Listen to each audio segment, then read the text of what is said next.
with Scott Allen. Hello, I am your host, Scott Allen, and this is Phronesis, Practical Wisdom for Leaders. If the topic is leadership, I'm in. I've spent more than 20 years in the field teaching, learning, writing, and questioning. When I'm not working on Phronesis, I travel, delivering keynotes, working with individuals and teams, and helping people from organizations across industries become better leaders. Want to learn more? Visit me at scottjallen.net. Phronesis offers a smart, fast-paced discussion about all things leadership. We explore relevant topics and incorporate practical tips to help you make a difference in how you lead and live. Listen Notes lists Phronesis in the top 3% of podcasts worldwide. Phronesis is the official podcast of the International Leadership Association. ILA brings together those who teach, study, and develop leadership, advancing leadership knowledge and practice for a better world. Learn more at ila-net.org. Finally, if you enjoy Phronesis, please subscribe to stay current on our weekly episodes.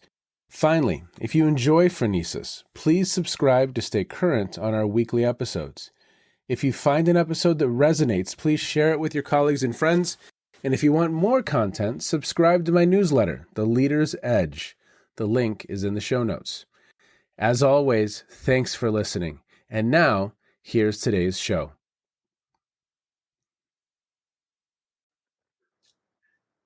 Good afternoon, good morning, good evening. Welcome to the Phronesis podcast. This is a special episode. We have some incredible thinkers with us today. And actually, it's the first time I have a co-host. So Dave Rush from the University of Illinois is going to be co-hosting with this episode.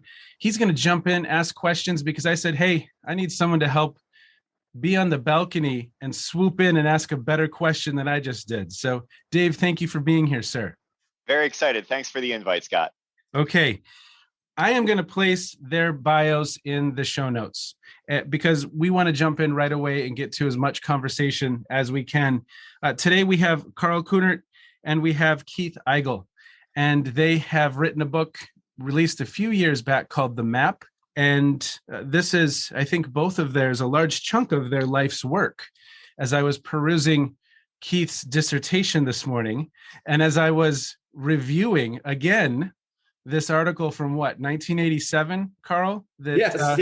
You probably started writing that in 86. So let's start there. So we're going to go to this really fun place. We're going to put a whole bunch of resources in the show notes so you can catch up.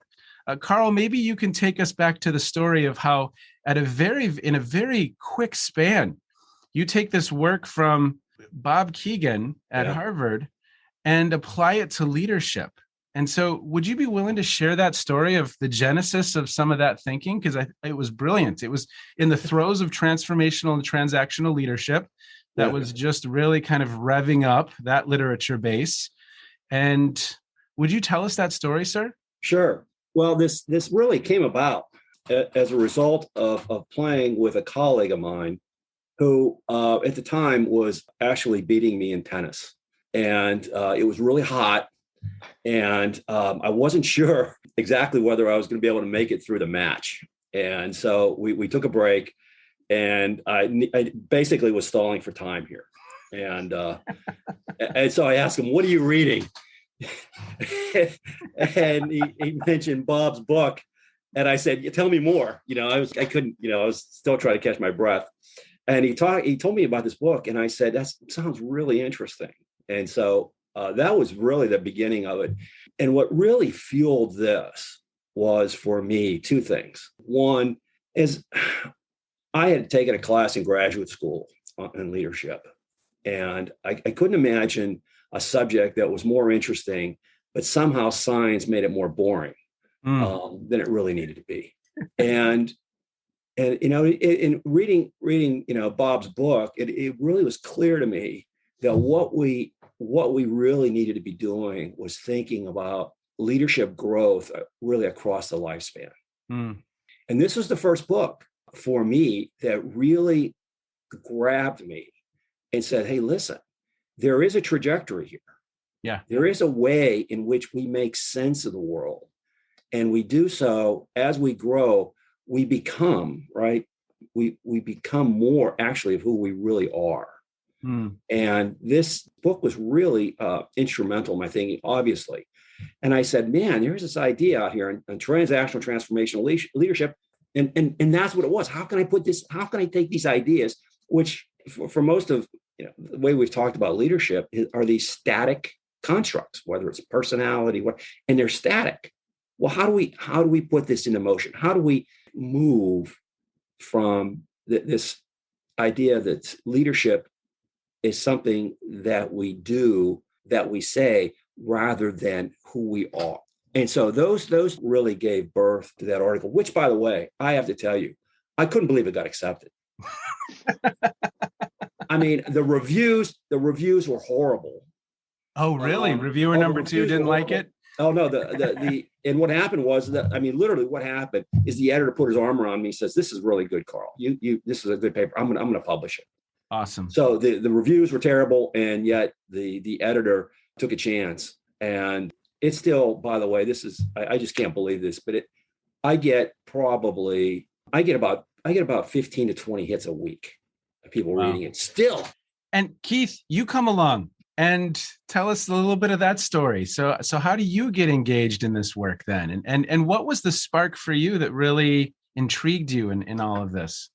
Oh, the guy who just got through speaking was the spark. I mean, how lucky was I? I was a non-traditional, what I like to refer to as a non-traditional graduate student. I didn't start graduate school until I was 30. Awesome. Carl was a relatively young professor. Had just come over from Auburn, where he and Lewis did that work, and came to University of Georgia. They somehow let me into this program. I was really focused on kind of teams and diversity, and Carl just said, "Hey, you got to read this book." I've talked about this in other venues, but I've never had any one thing like that change the course of my life in such a significant way. Because to me, Carl had the wisdom to just sort of hand me the book and not give me all of his perspective on it. He just said, "Read this," right? And this constructive developmental theory and the way Keegan put it forward in The Evolving Self made sense of everyone that I admired, who I really respected, who had significant influence in my life. It shed new light on why they were the way they were. And as Carl just said, it wasn't the things they did. They were all so different. It was who they were and how they made sense of the world. And at the highest levels, what a generative perspective they had with me. And Carl was one of those key players. And so I kind of shifted the effort of my research and my studies and my coursework and the things that I was trying to do. And Carl was my major professor. But given that the gap in our ages was not that gigantic, we became, Carl, you can double check me on this, but we became great friends. And it was a little weird for a while, because it was the kind of friendship where one friend can give the other friend an F. Yeah. Right, but that can't be reciprocated. So, and so that's it. When I got out, I knew coming into graduate school, I did not want to take an academic route. What moved me was making a difference in people's lives, and it was quite a journey. But Carl and I began to author a curriculum in 1996. Was really our first application with the Food Science and Technology faculty at the University of Georgia. That was an exciting group. And we created this way to try and move a group of people along this developmental journey in the way that we had both, I think, had some luck in more one-on-one, kind of what we would think of now as more of a coaching relationship. But could we scale that up into having an impact on people? And since then, Carl and I have had the privilege and the honor to be involved with, I don't know, Carl, thousands and thousands of people who have had exposure now to this developmental journey and the role of difficulty and challenge in their lives and how that fuels growth. And so that's longer than you may have wanted, but that's a pretty short version of kind of my story and integration into this. I thought maybe you were going to say thousands and thousands of food scientists at this point. We have literally worked with tens of thousands. Dave, you want to jump in? Any questions for you, sir, right now? I would love to. And you're talking to a guy who first read Keegan's The Mental Demands of Modern Life, whose life myself was changed so much. I ended up reading a passage of it at my sister's wedding as part of wedding advice for her and her new husband. So that's a new level of geekdom, everyone. I hear what both of you are saying. And Keith, you bring up the point of going to a group of people, and in this case, food science and technologists. And here where I work at the University of Illinois, those exact folks just work up 2 floors above me here in my academic building. So I know these people. When you come in and you make the message that who you are, your inner self, is potentially even more important than what you do. What you know is less important than who you are. How does that message get received? I mean, in varied ways, right? I mean, there is a lot of crossed arms in the beginning. Like, you're going to have to prove this to me. I think there are others who it begins to intersect with their journeys the way they understand it so immediately that they are bought in and wanting to learn more. But I don't think, it used to take us a lot longer to teach this than it does now, but it's still a couple of hours to kind of initially lay it out for a group. But the points of application are so broad that people start shifting their thinking about what they bring to the table and how they bring it to the table. The development of people, when we talk about it, we've been calling it vertical development for a while because constructive developmental theory has a harder time connecting with people, but we contrast it to lateral development, kind of the things that we know, and we talk about how important the things that we know are. They get us into the game, whatever game that we're playing, whatever industry that we're a part of, but they're a hurdle to entry. They're not the distinguishing factor, right? They're not the thing that separates the people that have huge influence from people who don't. And I think people start to make those connections. Carl, I'd love to hear what your thoughts are on what I just said and how you might build on that or add to it or contradict it even. No, the thing that surprises me, and we've seen some people really over a course of our program, which in many cases is a number of months, 6 months or something like that, we've seen some remarkable changes. But when we talk with them afterwards, and they're thanking us for the work that we've done, it was clear that they were ready to hear some sort of message. Right? You're not going to get anybody in our program. I mean, we're not expecting anybody to change if they come into the program, as Keith said, because it's so obvious. They're like their arms are closed and they didn't really want to be here anyhow. We don't have much in the way of success with them, but we tend to be dealing with people who are in organizations that are, if you will, growth oriented. I mean, those can be the people that come to our work. And so they're anxious to see how they can grow and how they can be more effective. You all have something in the book, The Map, that is an important statement. And it's a statement that we are working to build the case in this paper that we're working on. And the passage goes like this: the higher the level of vertical development, the more effective you are in all aspects of life and leadership.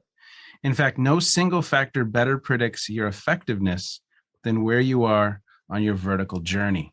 I'd love to hear the two of you talk about that statement, because it's something we're putting forward. The article is going to be titled tentatively "From Mission Statements to Mission Critical," because we have a lot of colleges of business out there with leadership in their mission statement, but they aren't necessarily taking that work incredibly seriously. And it's getting more and more critical that we really do develop individuals who are on that vertical trajectory and on that horizontal trajectory of the lateral development. But that's our core thesis, right? From mission statements, just words, slogans, to actually truly taking this seriously and doing this work and helping people begin on that trajectory. Carl, you want to go first? You want me to? I've got, it's such a fun question, Scott. Yeah, it is. And I think I want to take the second part of Scott's question to us. And once you take this first part, Keith. Okay, I don't remember what I asked. Scott, but so how do we defend kind of the boldness of that statement in a way? Yes. And it's interesting. My dissertation work, which was the beginning of this journey for me, really was looking at what everybody said about what made leaders effective. And so much of it was knowledge, skill, and ability related. And when we look at almost any knowledge, skill, or ability, it's normally distributed. You can sort of measure people on a scale within their community or against the larger population, or however you might do that. And one of the things that we began noticing, and then one of the things that we looked at in the research, was that any of these knowledge, skills, and abilities, while they are a hurdle to entry into whatever you're doing, they don't really distinguish effectiveness based on follower ratings, based on life satisfaction variables. You can be any personality type. And by the way, we teach personality because we think it's a great way to challenge people's vertical understanding, right? But not saying everybody needs to be more of this type in these situations or anything like that. So, the thing that we kind of got lucky on, or I feel like I got lucky on, is that I just played this kind of humble graduate student role. And I wrote all of these letters to these CEOs that met a really specific criteria and asked them if they would allow me to do basically a subject-object interview on them, a constructive development or interview on them. And would they give me someone else from their organization who, and they never told these people this, who looked like they had all the talent in the world to keep achieving, all the pieces were there, but for some reason they kind of hit a ceiling. And so what I did is I started associating in multiple different ways things that characterize higher levels on the journey with a more global level of leadership effectiveness. And the data just was overwhelmingly powerful in terms of people at the highest levels, not just positionally, but that their effectiveness had been validated in a way by either a board of directors or their tenure or their ranking in the industry, or they had to meet several gigantic criteria for me to even send them a letter. And then I sent 75 letters out and 25 of them said yes, which was totally amazing. And they each gave me at least one person to interview beyond that. And so the conclusion we drew is that as long as the knowledge, skills, and abilities get you into the area that you're operating, the thing that predicted your effectiveness as a leader, and then when we tied this to other variables over time, life satisfaction variables. And Dave, back to your introduction to Keegan, you said the mental demands of modern life, but the opening title of that book is In Over Our Heads. Yes. Right. And when you begin looking at people who feel in over their heads, it is a vertical development problem. It's a leader levels problem. It's that something is being asked of me that's greater than my ability to construct or make sense of the world. And so I feel burnt out, or I feel under stress, or I feel panicked, or I don't know what to do, or I'm checking with everybody else which way the wind is blowing, or what are they going to think of me, or will my boss be happy with this, or all of these things. And as people move into a more self-authored, what we call level 4, but I think most people are using the word self-authoring now. A few people are not, but most people are using self-authored. There is a groundedness and an effectiveness that comes out of those higher levels of leadership. And yet there's a large percentage of the population that is still stuck in this area where they're too concerned about the outside in things in their world. That's great. So Carl, was that the first half of the question? I don't know either, Carl. So you're going to have to let us know. Well, Scott, you kind of ended in a really interesting place for me. And it was actually more interesting than the first part of that question, which was actually what you're working on, which is this idea of moving from mission statements to mission critical. One of the things that, we talk about and the way we think about doing our programs is this distinction between knowing that and knowing how.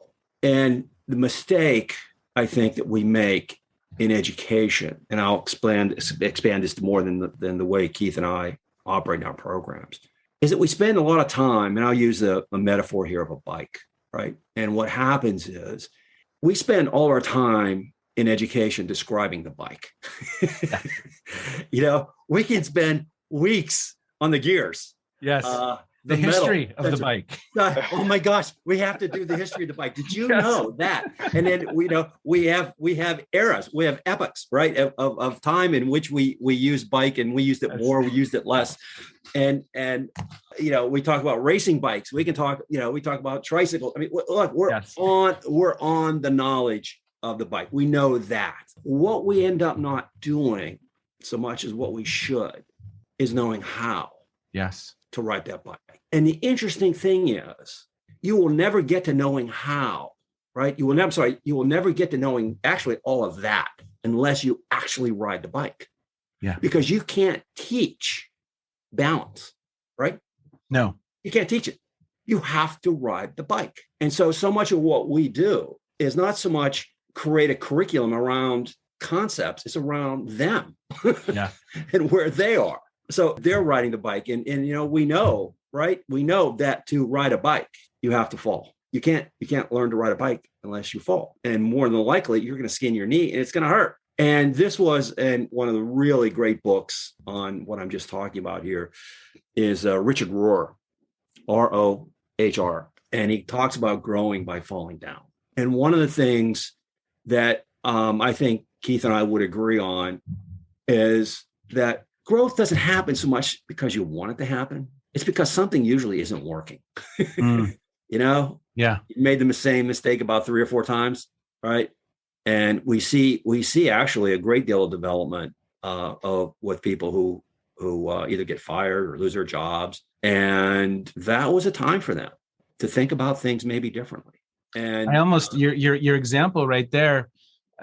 We could have a really fun conversation, armchairing Steve Jobs, but him exiting Apple and then re-entering Apple, there was a shift. There was a shift in who he became when he re-entered Apple than when he was fired. Would you all at least agree that? Yeah.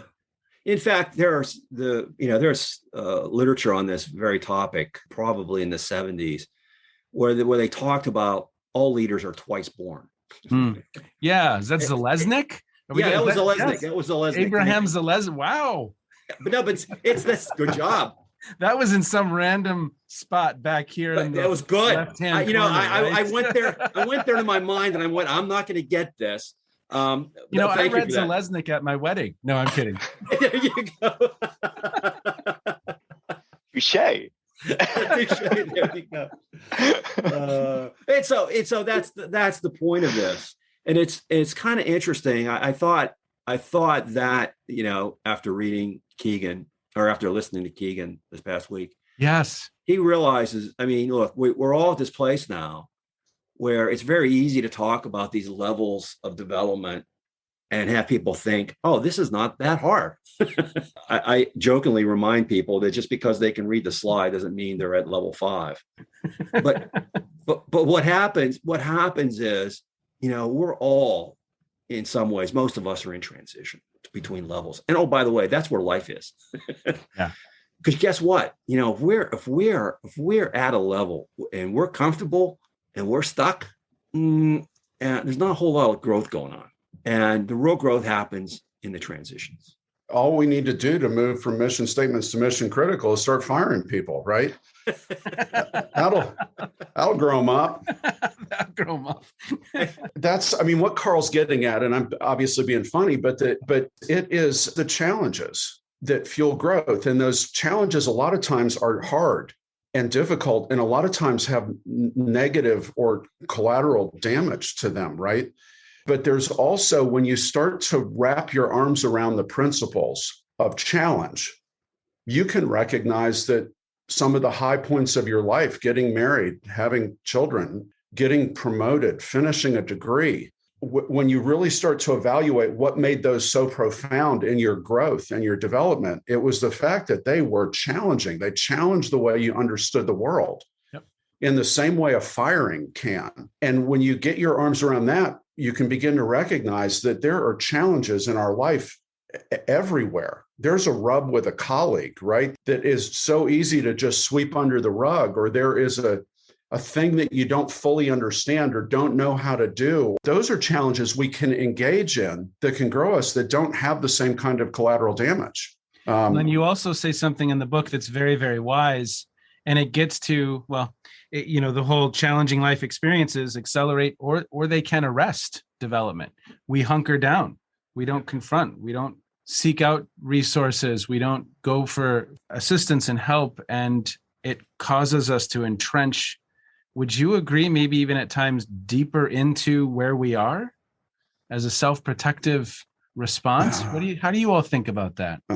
I mean, I've interviewed so many people who are entrenched to the point of intractability, I think. I mean, there are people who have stopped growing at level 2, and usually they have a story that makes that thing make sense, right? There's where we mentioned this in the book, but their teenage years were not about growth; they were about survival, right? And survival is a very me-focused thing, and but yeah, where you can see people that are entrenched at any place along the journey, and their ability to hold the challenge that should grow them, to hold that growth at bay. It depends, and it's complex. And well, we've got ideas about it. I don't think we've really put there's no magic. You can point to the thing and put your finger on it and be done with it. But where it is hardest, I think, are you've got sort of in a constructive developmental model, you've got the more independent stages of growth of 2 and 4,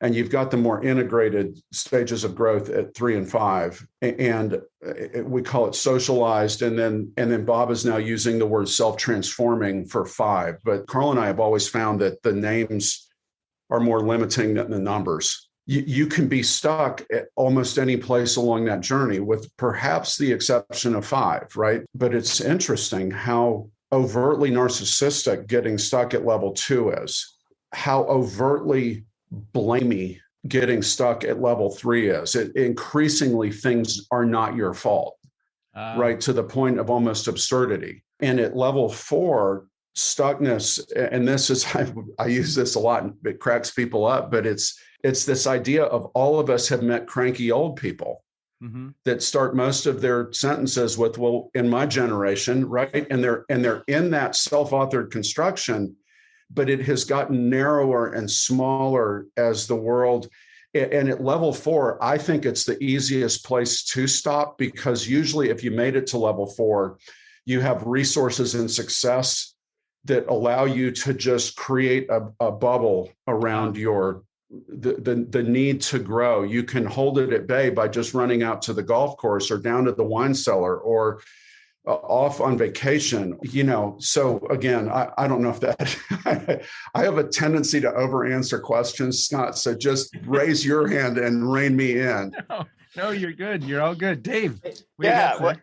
Well, and what I'm thinking about listening to the two of you talk is that the central theme of challenge and being able to put people in challenge. And I'm thinking about the context of education, and where we have students in classrooms and on our college campuses and in our high schools getting involved and engaged. And I think we as educators have the privilege and honor of being able to engineer challenge in a lot of different ways. What we don't necessarily have the ability to do is fire our students or put them in situations where we know they're gonna skin their knees in a serious way, to use Carl's analogy. What I'm thinking about, and I would love some insight if the two of you have thoughts about this, is where do we find the balance of being able to challenge and rock students to increase the chances that they're going to transform and begin to become more mature and vertically developed, while also creating as little collateral damage as possible?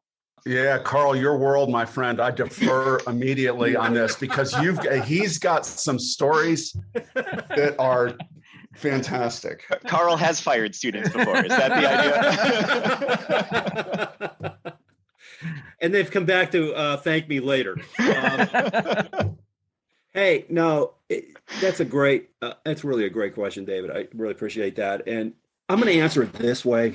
is that I think the most important thing that we can do as, I'm going to say this as parents, right? But we can do this as teachers too.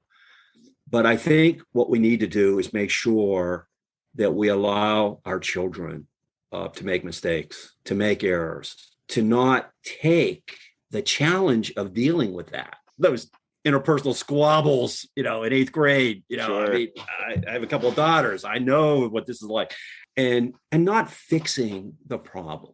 And it's really interesting. And I actually had this woman put up her hand and said, does that mean I should stop helping my teenage daughter do her homework? And I went, oh my gosh. Said that. I mean, the group went, oh, I mean, they kind of went, oh, really? Is that what you're saying? And I was like, okay. And to understand the problem here was really about how she understood what love meant. For her, love meant taking care of your kids, making sure they don't have a bad experience. They don't skin their knee. They don't skin their knee. They don't learn balance.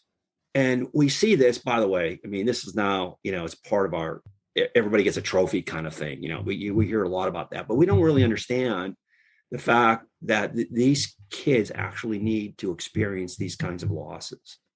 Because what's going to happen is, that's our job as parents, is to help them make sense of the loss, not to try to prevent the loss. Yes. Now, right. But again, I have to always be careful here. I'm not saying that you don't scream at your kid if they're running out on the street, in a busy street. I mean, that's different. But I'm talking about day-to-day living and not going all out to make sure that your daughter gets the lead role in the high school play and trying to make that right for her.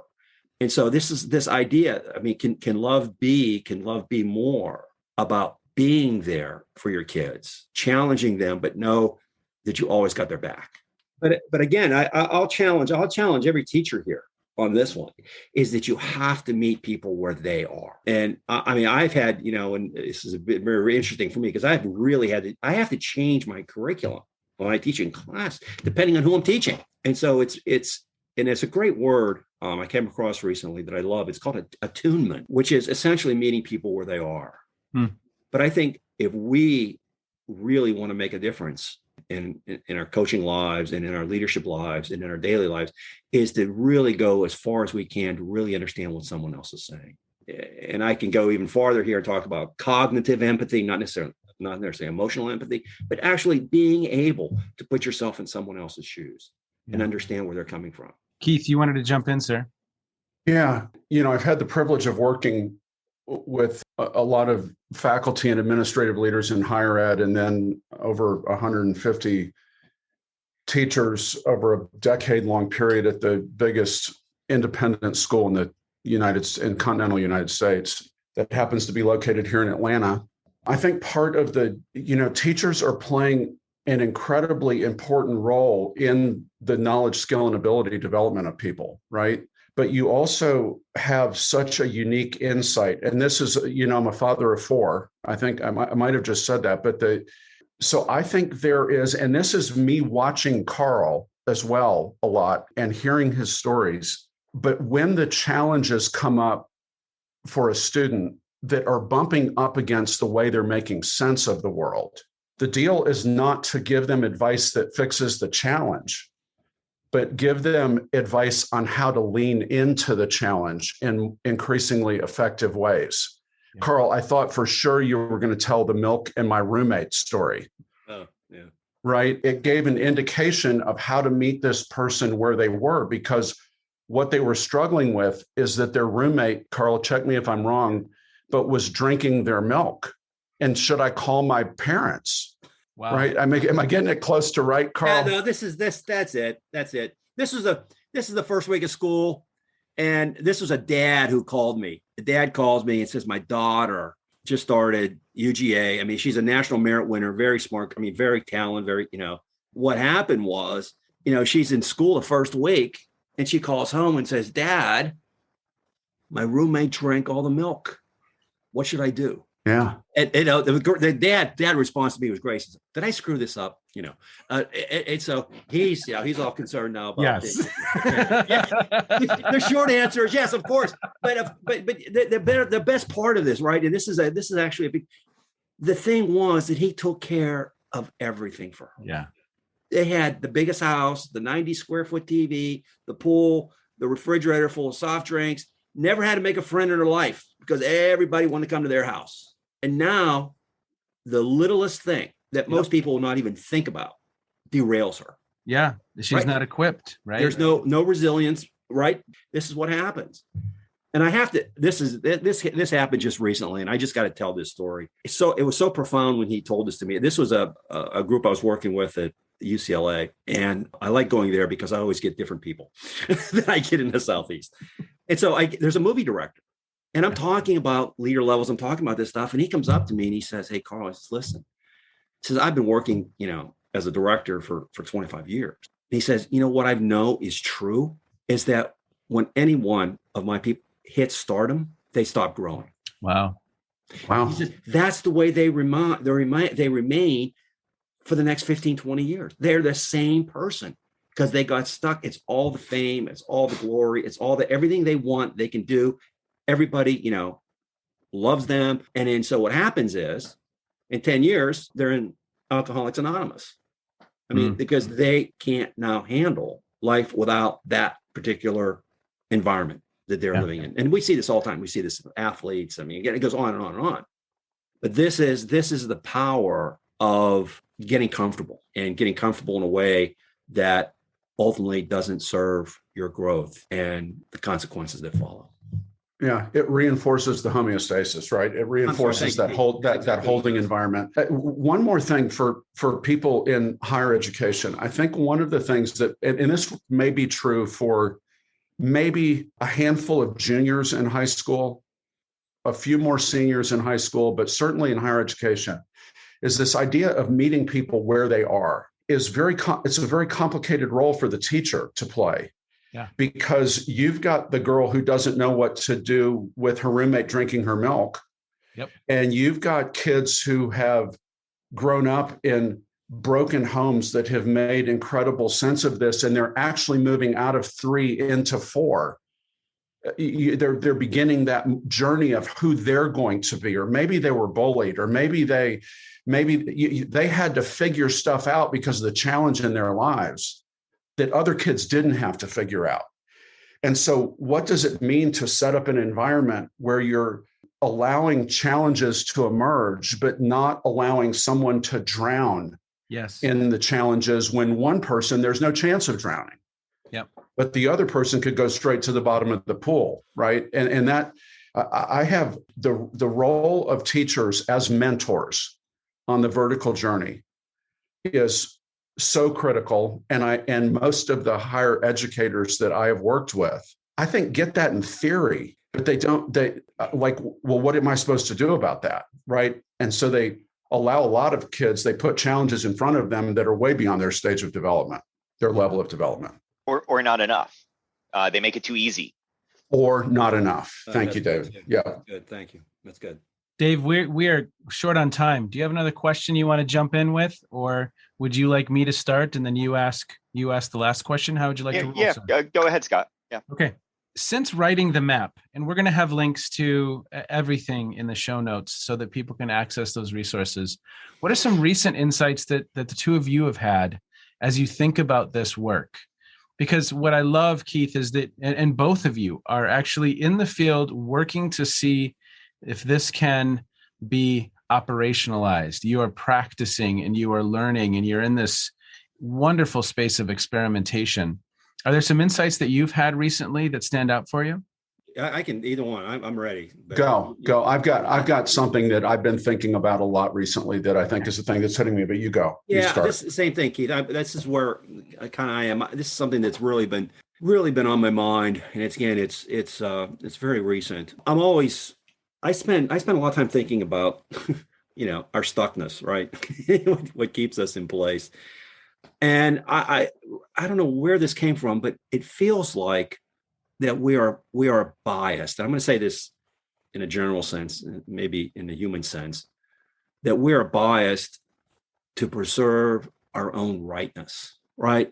And the reason I know that's true is because it's why it's so difficult to forgive someone, because we're right. And I'm wondering recently if we were able to forgive more easily, and a lot of this is pretty powerful stuff, but I think if we were be able to forgive more easily, there would be more self-doubt in us. Interesting. And I think that opens up, I think that self-doubt actually opens up new avenues for us that we won't see because we're so concerned about our own ego and being right. And as I look around, and I'll say this, and I'll let Keith go here, but I think, I mean, how many mistakes get made in companies by people who have to be right? You know, I think it's one of these areas where I would like to explore this idea of, are we willing to give up the right to be right? And what would that look like? If we could be a little more curious, if we could be a little bit less demanding, less sure of ourselves. And again, you think about think of the curriculum we have right now in the world. I mean, and where we're living right now, the curriculum is unbelievable.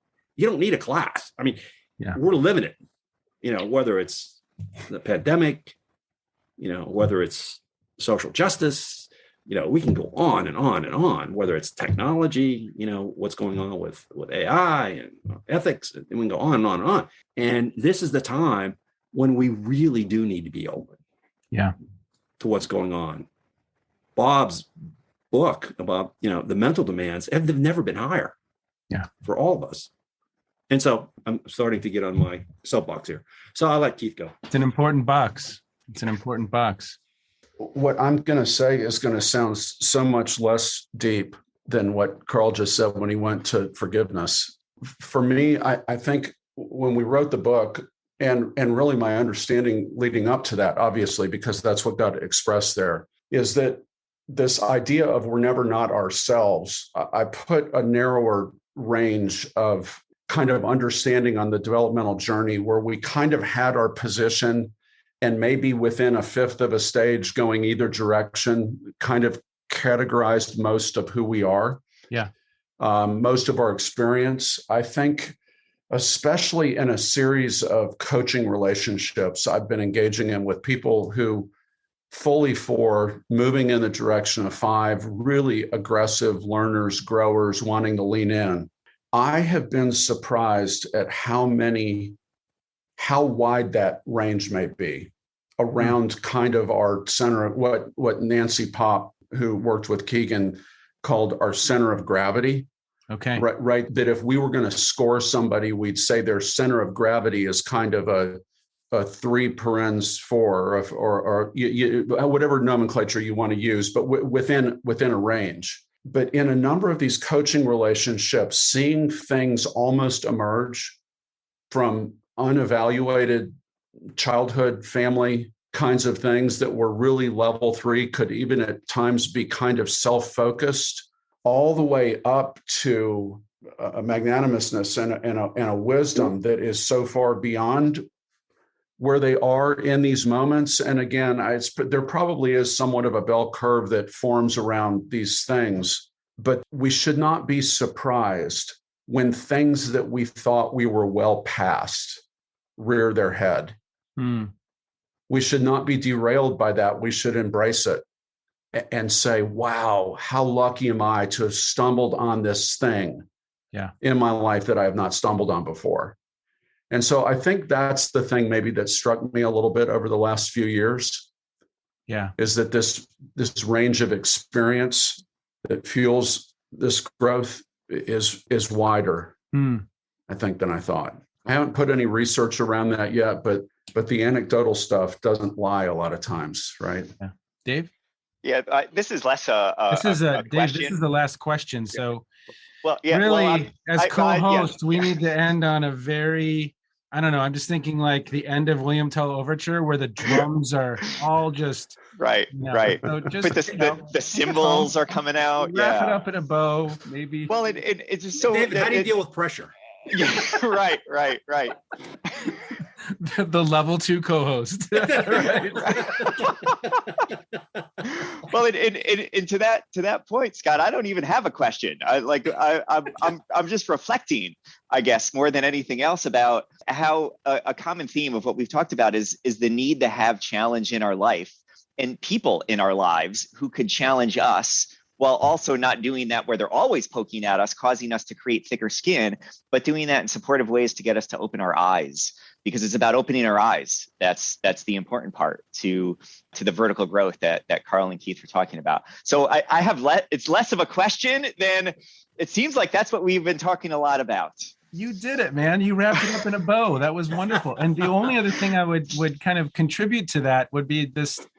I forget the phrasing Vail used, but in this book by John Wergen that I was talking about a little bit with everyone before the show began, Deep Learning in a Disorienting World, he talks about kind of there's a curiosity, a continuous curiosity and a humility about what we think we know, and a curiosity. And I heard this need for curiosity in both Karl's and Keith's answer, that we stay in this place of humility. And as these things are knocking, are we approaching them with curiosity and a level of humility versus entrenching ourselves in judgment and closing down and closing off from? That spirit of curiosity, that mindset of curiosity and openness to what is new is just such an accelerant for the journey. Before we get off, Scott, thank you for your commitment on this podcast.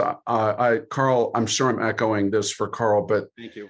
What an honor and a blast to be a part of this, and just what you're doing collectively across these episodes is a contribution to the field. It's so much fun. Oh, well, thank you. Thank you. Thank you. Well, Dave was my first guest, and that episode was called "I Have a Fear." And he said, I have a fear that all this stuff we're doing isn't really making a difference.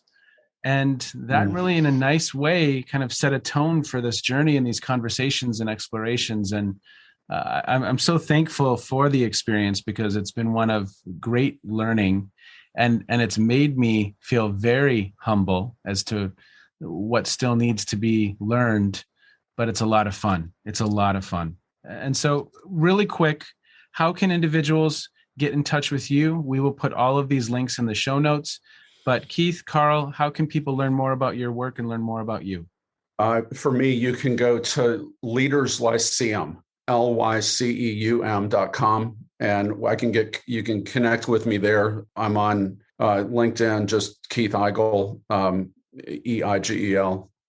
Email address is long, but it's keith.eigel@leaderslyceum.com. I'll let people figure out that'll be in the show notes. Yeah. So love to talk to people. Karl, you? Yeah, it's basically the same. My email at Emory, which is karl.kuhnert@emory.edu. And I'm on LinkedIn as well. Great. Gentlemen, Dave, that was an awesome wrap up. Great questions. Thank you, sir, for joining us today. Keith, Karl, thank you so much for the good work that you do. We really, really appreciate it. And it's core to how we're thinking about this work. Literally, we're meeting later today, and we will reflect on this conversation, and it'll be woven into what we write about in the coming months. So we can't thank you enough for your good work. It's an honor, Scott. Keep in touch, Scott. Thank you. Okay, be well. What a really fun conversation with, well, first I need to thank Dave Rush for co-hosting, tying it all up in a bow at the end there. That was awesome. And, the work of Karl Kuhnert and Keith Eigel, I just have a great amount of respect for. They have this incredible book. If you have not read it, it's called The Map. You can go to the show notes and learn a little bit more. But they're doing this really nice job of trying to think through how we help people progress through these stages of development, operationalizing some of that work of Robert Keegan. And for that, I just have great respect, because they are in the field doing the work and trying to help prepare individuals to be more successful in these just incredibly demanding roles. So, of course, check out leaderslyceum.com. Check out Keith Eigel's podcast, Growing as Grown-Ups. It's an incredible listen. And if you have a passion for this topic, you can learn more there. Be well, everyone. Take care. Next up, we have Bill Torbert, who also has been exploring this topic of adult development, and I'm excited for you to hear that conversation as well. Bye-bye. You have just finished another episode of Practical Wisdom for Leaders with Scott Allen. To contact me, visit scottjallen.net or send me a note at scott@scottjallen.net. I'm also on LinkedIn, so let's connect. If you have feedback, I'd love to hear it. And as always, thank you so much for listening. And now here's my daughter, Emily, with the outro.